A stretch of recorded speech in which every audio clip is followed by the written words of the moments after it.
Oi gente, tudo bem? Bom dia. Nosso grupo vai apresentar referente ao caso Fazenda Brasil Verde, que ocorreu entre os anos de 1988 a 2000. E foi a primeira vez que a Corte Interamericana julgou um caso de trabalho escravo e foi a quinta vez que o Brasil foi condenado pelo Sistema Interamericano de Direitos Humanos. E assim, durante a década de 90, a propriedade pecuniária Fazenda Brasil Verde, localizada em Sapucaí, interior do Pará, recebeu 128 trabalhadores entre a idade de 15 a 40 anos para a execução de vários trabalhos. No entanto, esses trabalhadores foram submetidos a condições degradantes de trabalho, com jornadas exaustivas e eram impedidos de deixar a fazenda em dívidas contraídas lá dentro. Ia pro trabalho com chuva e era aquilo, não sabe? A minha história que eu vou falar é coisa pouca, mas a gente tem que falar mesmo. O que eu sei, o que a gente sabe tem que dizer. Lá é o seguinte, a fazenda lá, eles vinham atrás da gente, eles iludiam a gente para ir trabalhar, que lá era bom, era isso, era aquilo. E quando a gente chegou lá, não foi o que eles falaram. A gente foi para debaixo de um barraco de lona, que eles falaram que Em dezembro de 1988, houve uma denúncia da prática de trabalho escravo na fazenda e o desaparecimento de 2 jovens. Após essa denúncia, houve mais 11 denúncias nos anos seguintes, o que resultou em 6 fiscalizações. É interessante também dizer que no ano de 2000, 2 trabalhadores conseguiram fugir da propriedade e as irregularidades foram registradas pelas autoridades brasileiras e foi aberto um processo penal referente às violações, mas o processo acabou sendo extraviado e, como resultado, nenhum responsável foi punido pela situação e nenhuma das vítimas resgatadas foi indenizada pelas condições degradantes passadas. Em março de 2015, a comissão pediu à Corte Internacional de Direitos Humanos a responsabilização internacional do Brasil pelas violações ocorridas na Fazenda Brasil Verde e que determinasse medidas de reparação. Em 2016, a Corte Americana condenou o Brasil por não ter adotado as medidas efetivas para impedir a prática do trabalho e determinou a reabertura das investigações para identificar, processar e punir os responsáveis, além de indenizar as vítimas em 5 milhões de dólares. Em dezembro de 2017 foi assinada uma portaria que determinou a criação de uma força-tarefa para atuar no processo investigatório, a fim de apurar os crimes cometidos na fazenda e com o objetivo também de identificar, punir e processar os responsáveis. A parte que fala sobre os direitos violados e eu dividi em 4 tópicos. O primeiro é quando houve o tráfico de pessoas. O segundo é quando fere a dignidade da pessoa humana. O terceiro é a violação da liberdade dessas pessoas. E o quarto é quanto à responsabilidade do Estado. Bom, no primeiro tópico, eu venho trazer que as pessoas foram submetidas a trabalhos exaustivos, não recebiam um salário fixo, não recebiam exatamente nada, né? Elas cumpriam a sua jornada de trabalho e nem um descanso digno elas tinham, porque o local onde elas residiam era de uma situação assim de extrema precariedade. Então, além de todo esse sofrimento, de horas longas de trabalho, enfim, elas não tinham nenhum benefício, certo? E quanto à violação da liberdade, é que essas pessoas chegavam num momento em que se cansavam e então elas procuravam saídas para que elas pudessem sair, né, dessa fazenda, pudessem ser libertas e acabavam fugindo. E muitas delas, infelizmente, acabavam sendo ameaçadas de morte e, enfim, algumas delas retornavam ainda para a fazenda, certo? Então, elas recebiam muitas ameaças. E o quarto é a responsabilidade do Estado. O Estado ele é o maior causador disso tudo, porque ele sabia do que acontecia na fazenda, só que ele se negava em fazer alguma coisa, ou seja, ele deixava essas pessoas à mercê. E o Estado é aquele que detém de maior responsabilidade. Então, ele poderia ter feito algo, só que ele continuou, eu posso dizer, né, sem saber de nada, mas sabendo, certo? Então, o Estado que tem a obrigatoriedade de respeitar, zelar, cuidar e proteger, ele acabou deixando essas pessoas à mercê e não fazendo nada. É isso que eu tenho para dizer para vocês. Que os direitos violados foram esses. Obrigada. Nada, mas sabendo, certo? Então, o Estado que tem a obrigatoriedade de respeitar, zelar, cuidar e proteger, ele acabou deixando essas pessoas à mercê e não fazendo nada. É isso que eu tenho para dizer para vocês. Que os direitos violados foram esses. Obrigada. Foi. Então, após ver os direitos violados, nós vamos ver as medidas de reparação que o Estado brasileiro adotou.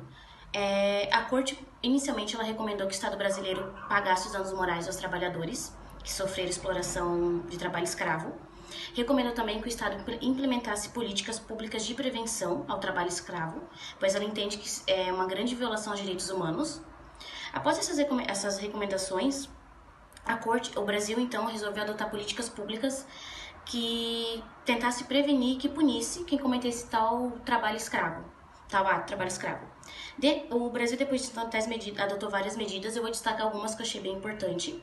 Entre elas é a Lei 10.803 de 2003, em que modificou a redação do artigo 149 do Código Penal Brasileiro, em que diz que reduzir alguém à condição análoga à de escravo, quer submetendo-o a trabalhos forçados ou a jornada exaustiva, quer sujeitando-o a condição degradante de trabalho, quer restringindo por qualquer meio sua locomoção em razão de dívida contraída ou emprego proposto.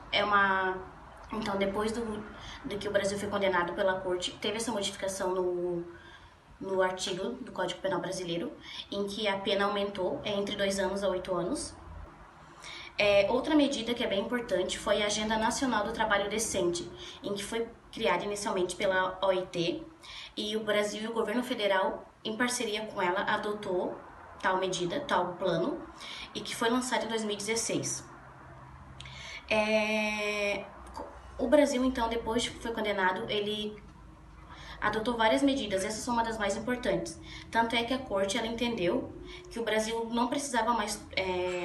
as ações que o Estado adotou são suficientes e não era mais necessário adicionar outras medidas. Pode cortar, quero ver como ficou, senão...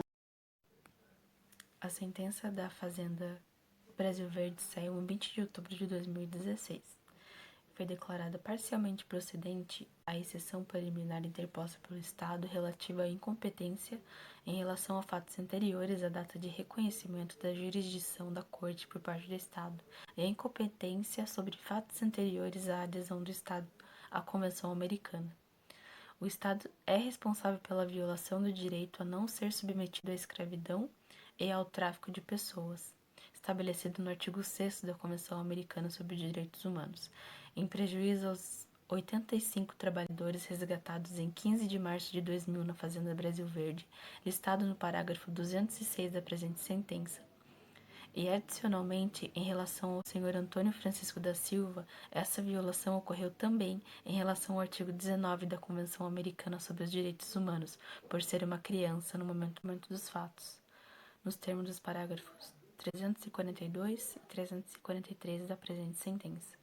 O Estado é responsável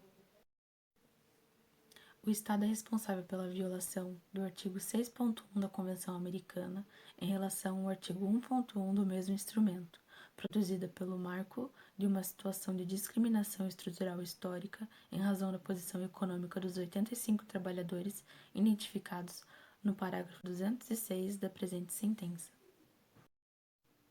Na sentença, a conclusão sobre a existência de uma situação de discriminação estrutural histórica, ela foi considerada incorreta por carecer de uma análise detalhada, uma fundamentação consistente de características gerais da população como causas e consequências, não por si só a pobreza. Então, por razão disso,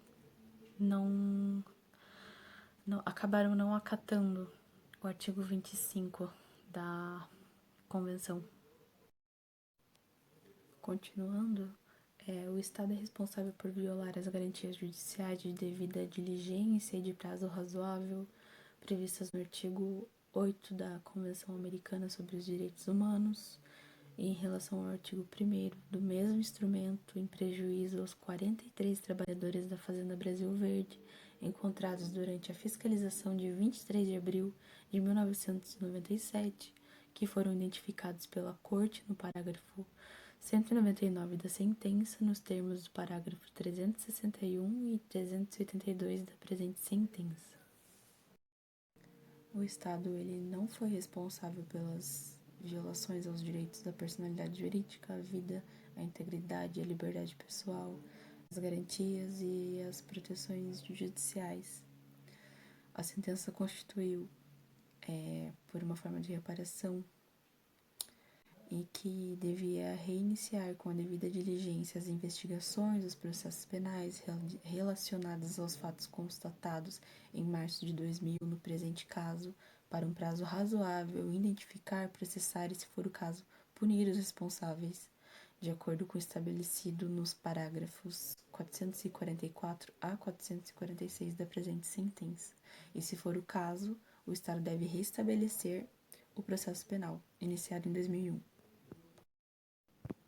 O Estado deve, dentro de um prazo razoável a partir da notificação da presente sentença, adotar as medidas necessárias para garantir que a prescrição não seja aplicada ao delito de direito internacional de escravidão e suas formas análogas, deve pagar os montantes fixados no parágrafo 487 da presente sentença a título de indenização por dano imaterial e de reembolso de custos e gastos, nos termos do parágrafo 495 da presente sentença. O Estado, dentro do prazo de 1 ano contado a partir da notificação da sentença, apresentar ao tribunal um relatório sobre as medidas adotadas para dar cumprimento à mesma, sem prejuízo do estabelecido no parágrafo 451 da presente sentença, e a Corte supervisionará o cumprimento integral dessa sentença. Pela primeira vez, houve aplicação por meio da Corte Internacional uma sentença sobre trabalho escravo em um país. A sentença concluiu, por fim, que foram violados os direitos de 43 trabalhadores, resgatados em 23 de abril de 1997, e de 85 trabalhadores resgatados em 15 de março de 2000. Ficou arbitrado pagamento de indenização por danos imateriais de $30 mil americanos aos resgatados de 1997 e de $40 mil aos resgatados do ano de 2000. A Corte Interamericana de Direitos Humanos ordenou ainda que o Estado brasileiro, por meio de medidas legislativas, torna imprescritível o crime de redução de pessoas à escravidão e suas formas análogas. Eu agradeço muito a Justiça Internacional dela ter feito isso aí por a gente. Isso a gente não vai esquecer nunca. Porque o que nós passamos na época, eu não quero que ninguém passe mais.